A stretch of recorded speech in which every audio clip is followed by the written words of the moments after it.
Episode 11. Clip 5. Air Force One drama. Qatar's gift. Boeing Blunders. Final U.S. hostage freed. Jets that are under manufacture still, they are 747-8s. They have a different designation. They're like Victor Charlie, 25 Bravos, whatever they give them, because it's a military redesign. But it's just that they have one. Hey, we got one on the shelf right here. We got one on the lot. You want it in white? What color would you like it? You want the red one, the blue one? So ultimately, it's just interesting. You wouldn't expect this, but I guess with Donald Trump, there's a lot of things we don't always expect. And I'm surely not upset if he takes it and the military wants to go and make sure that the plane doesn't have any listening devices or other things on it and whatever they need to do to make sure that the plane's legit. Hey, why not? Well, I'd rather the taxpayers spend that kind of money on something else. There's always going to be something to spend the money on. Yeah, somebody told me that they're certain that the Qatari put on intelligence systems and microphones to record with it. And I was like, no way. I was like, if theoretically this were to come from China, then maybe it's very characteristic of the Chinese to do something like that. The Qataris are way smarter and more sophisticated and much more elegant than that. You know what I mean? That's not the way that they wouldn't do that. They know the Americans would catch them. The Americans are so much better at intelligence and stuff like that. There's no chance whatsoever that's why they're giving them the plane or anything like that, or that they're going to try and do it. They're just smarter. They know that they would get caught and it's not worth it for them. And they don't really have the need or the interest necessarily to spy on the president of the United States, although I'm sure they wouldn't mind, but still. I think that what needs to be taken in perspective is that for Qatar, it's not a big deal. It's just it's a small amount of money for them because it's $400 million between friends. I said that, but it's the truth. It would be on par with someone giving, I don't know, maybe buying a bicycle for your neighbor or something. It's like that. So it's for them, it's just on a different scale, certainly, but they're doing it because they can do it. And it's not like they're going to have to take out a loan to fund being able to provide the gift. It's interesting. We have a clip from Mr. Wonderful, Kevin O'Leary, talking on this subject. I heard it earlier. I'm not sure if you got a chance to hear it.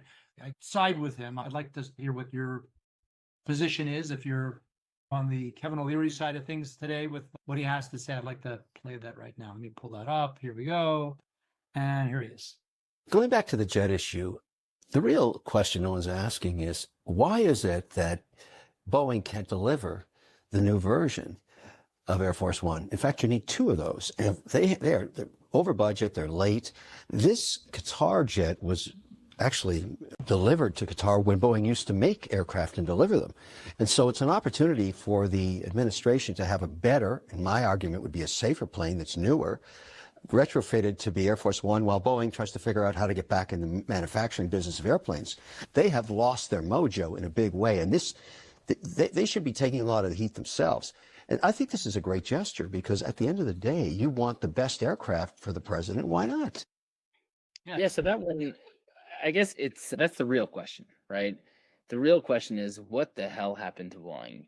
It used to be one of the greatest American companies, still is one of the greatest American companies, but boy, how have they fallen from their greatness? It's really sad, to be honest. It seems like the problems began with the merger with McDonnell Douglas.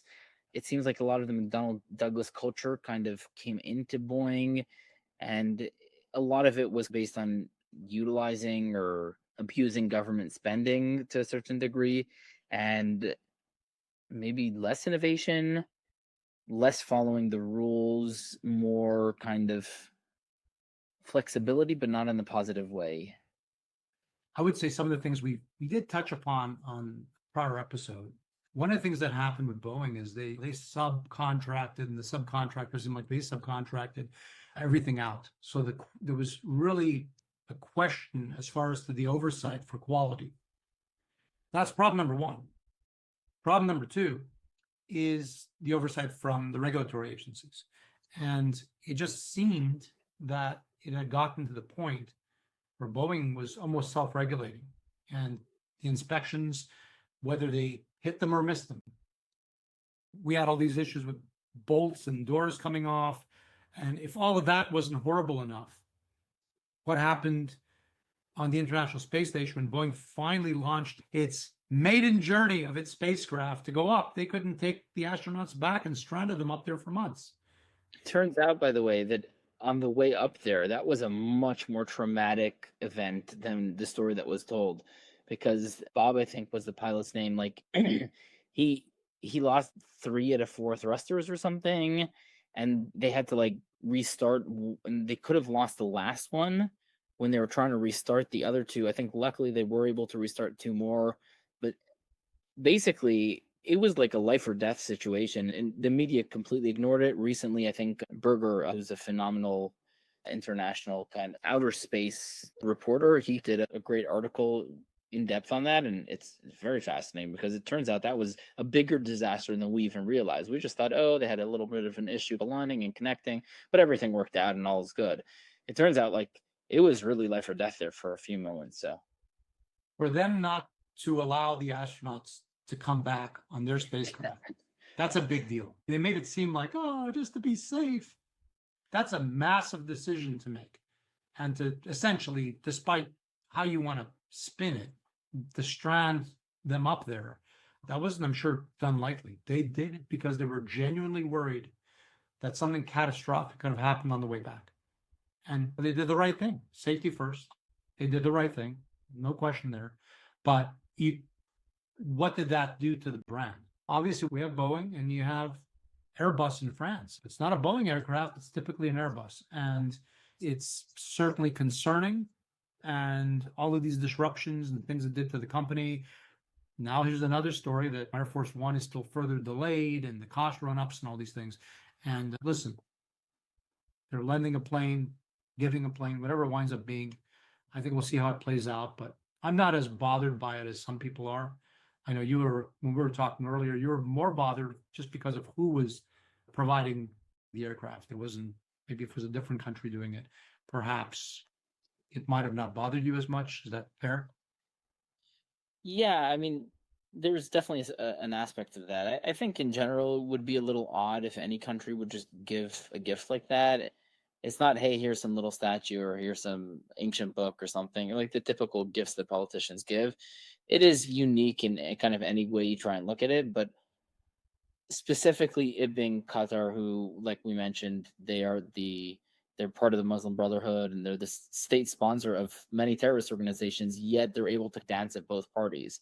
So, like we mentioned, the ISI in Pakistan, who are working with the CIA to catch Al Qaeda and then working with Al Qaeda. This is a very similar situation with Qatar, where they basically have been funding all of these Muslim Brotherhood terrorist organizations, including Hamas and many others. And then at the same time period, they play it like they're the negotiators. It's crazy because we saw, thanks to Trump, Ido Alexander was released, who was the last American hostage, and it's like, how did they do? How was Hamas willing to give up on this hostage without Israel releasing any prisoners or food shipments or any of the other things that they try and quote unquote negotiate? And it's because Trump put pressure on the Qataris and they wanted to give him a gift. And this is another gift that they gave him, along with the jet and along with the Boeing deal and along with everything else, right? So if Qatar could have, because all the leaders of Hamas live in Qatar, right? If Qatar could have just gotten these people out like they did for him, it's like, why hasn't Qatar done this all along? And my philosophy from the very beginning of the war was, when all the families of the hostages were protesting in Israel against the Israeli government, it was like, don't go to Europe, go to Qatari embassies and protest there, because they're the ones who can really get it out. So let's take a look at this post by Hillel Fold, who's just a great voice on the topic of kind of things that are going on in the Middle East. And yeah, why don't you go ahead and read what he wrote on the subject? Sure. And the only thing I'll say, it's about time we get some other gifts in this country. I think it was 1884 that we received the Statue of Liberty from France. Nice, very nice gift, by the way, very classy. She's quite the lady. And maybe the encouragement for other countries to start being friendly. There's a lot of opportunity to perhaps continue and give us some other gifts here and to our government. Especially with how generous the U.S. has been with so many other countries over so many years. So I think you're getting where I'm getting at. Really, it's tongue in cheek, but we do so much for so many countries. If anybody really looked at the massive magnitude of what we do, perhaps this wouldn't look so stark. So here's the post, quite interesting, from Hillel Fold, and it says, I'm repulsed and I'm pissed. Eden Alexander's family confirms he will fly to Qatar, where he will meet President Trump and the Emir of Qatar. This is about the most vile thing to do.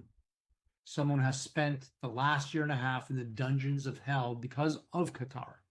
Because this isn't a perfect comparison, but it reminds me of the disgusting parades we saw in Gaza when previous hostages were released.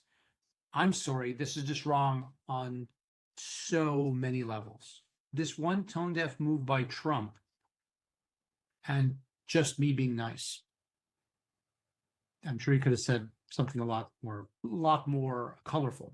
And it says just gross. Yeah, that's Go ahead.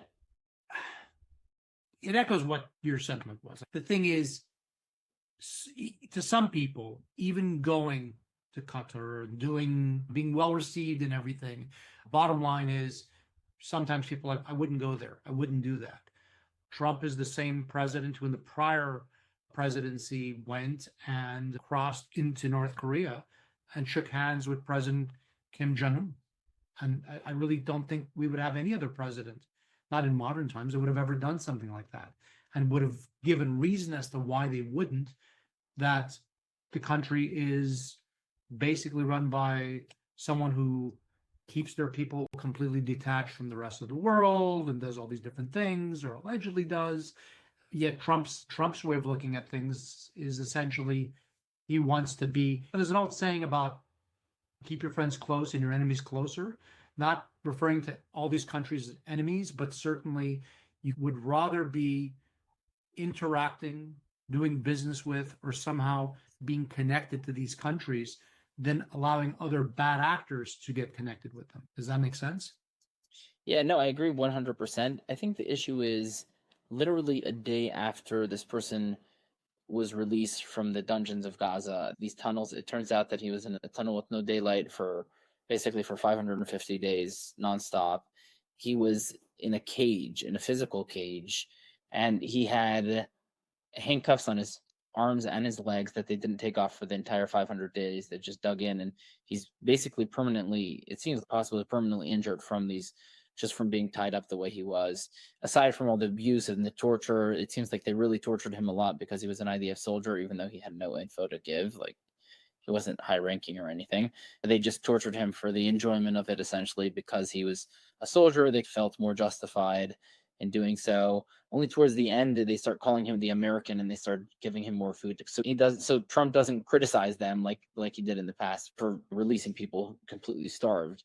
But it's like all of the leaders of Qatar support Hamas. They all celebrated October 7th. They put up pictures of Ismail Haniyeh and the greatest terrorist on their buildings. The leaders of Qatar very publicly praise Hamas, and they've been funding Hamas for the past 20 years. They basically convinced Obama to force Netanyahu to allow suitcases of cash into Hamas, so that way Hamas can pay the poor innocent civil servants of Gaza. So they are behind it. So being released from a dungeon and then being forced to go and kiss the ring is very, like, the person was released, let him spend time with his family, and his family actually declined on him joining this trip with Trump because he suffered because of Qatar this entire time.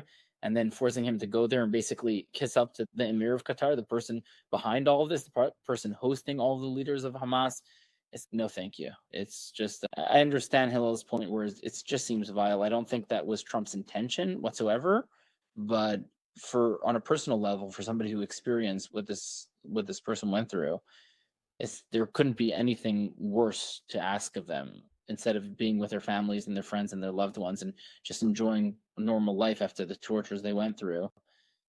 To send them on a plane to kiss the ring is just, Yeah. And even Trump's ring is one thing. Trump helped release them. He deserves the respect there. It's the person who was behind the reason why he was kidnapped and tortured, and the Muslim Brotherhood as a whole. And I don't think he'll ever have a completely normal life. It's not something you completely ever recover from. It's just impossible to even imagine.